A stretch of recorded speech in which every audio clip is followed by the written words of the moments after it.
Hello again, Flashstep here with Blight Gaming. One of the analysis videos from the series we're doing right now. So this is actually the first gun after we did the pistol. This round is very much an update in the cache meta, and I really wanted to point it out. Because, okay, so for the longest time, teams still do it. It's not a bad play, but what you've seen a lot of pro teams start doing is completely doing the opposite.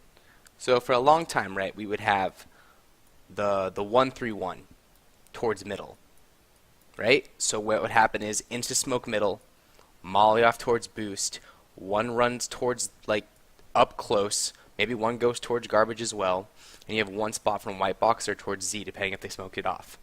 So this has been like, I don't know, it was a staple for a little bit, but what teams have kind of come to the conclusion for CT side is that they're going to do a 2-1-2.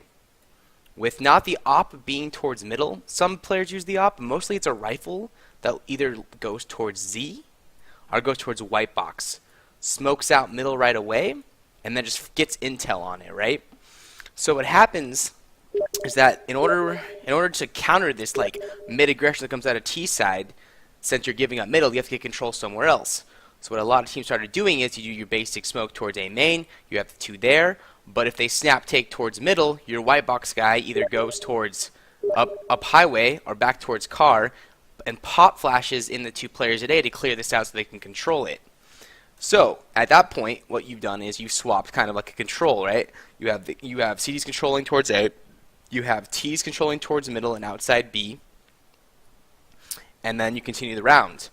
Now what EnvyUs has actually done is gone one deeper, and it's a pretty good play, is that once they know that the flashes are going to be coming up towards A, and they have 3 towards A because they need to make that play because you can't give up too much map control that early without getting type of trades or whatnot, they snap go to B.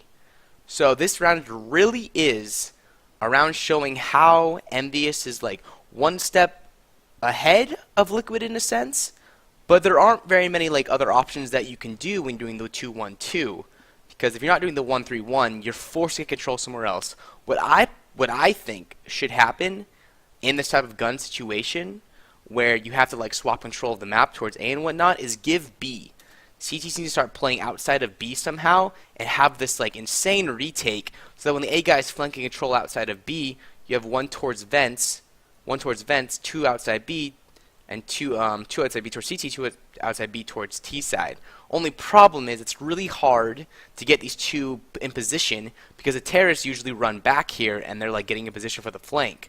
So as much as I say that might be a good solution, I really don't know, and I haven't seen very many teams do it because giving up middle and B at the same time is pretty crazy. So here, I'm going to resume this up and I'll show you what happens here. I just really wanted to show this around because this is a huge showcase in meta. Watch, let's see what happens here. I think Pimp's the mid player here. Instantly smokes it out and plays it. I mean, I'm surprised he didn't go to white box just because they don't really put that much pressure at middle at first. Like, there's no flash or anything coming over. Like, you don't really expect it. He could have gone there, but he hears the flash. Didn't know they're out, right? So what do you do? Snap goes to card here, gets the flashes out. Both the A players start lurking up because they know they have to give up. They're giving up too much control. Someone makes a call like we got to take A control. But at this time, all of EnvyUs to get one towards white box. Happy seems to be likes to lurk a lot. I actually call the same way at times because it allows me to talk more. But they come into B fast. They have one ump. This is a buy for sure. But once you get the trade kills into B, like I said before, retaking on B is so difficult, and they're even down numbers. So I actually haven't watched the entire round through beyond this point because I figured after this goes down, unless Team EnvyUs gives up a free kill, this is a snap save most of the time, especially at this level. Like, the T's have so much utility still. Another smoke will come into CT. You can't really come through, and this is a save. Yep. They probably should have even saved the other one. Now they're in trouble because now the positioning's out. They're lucky to get that kill and happy to be honest, otherwise they're in big trouble. But like I said, this really kind of showcases what cache has kind of become and how the 1-3-1 has kind of faded away and only used in situations like where they really can't do anything else. So good round by Team EnvyUs.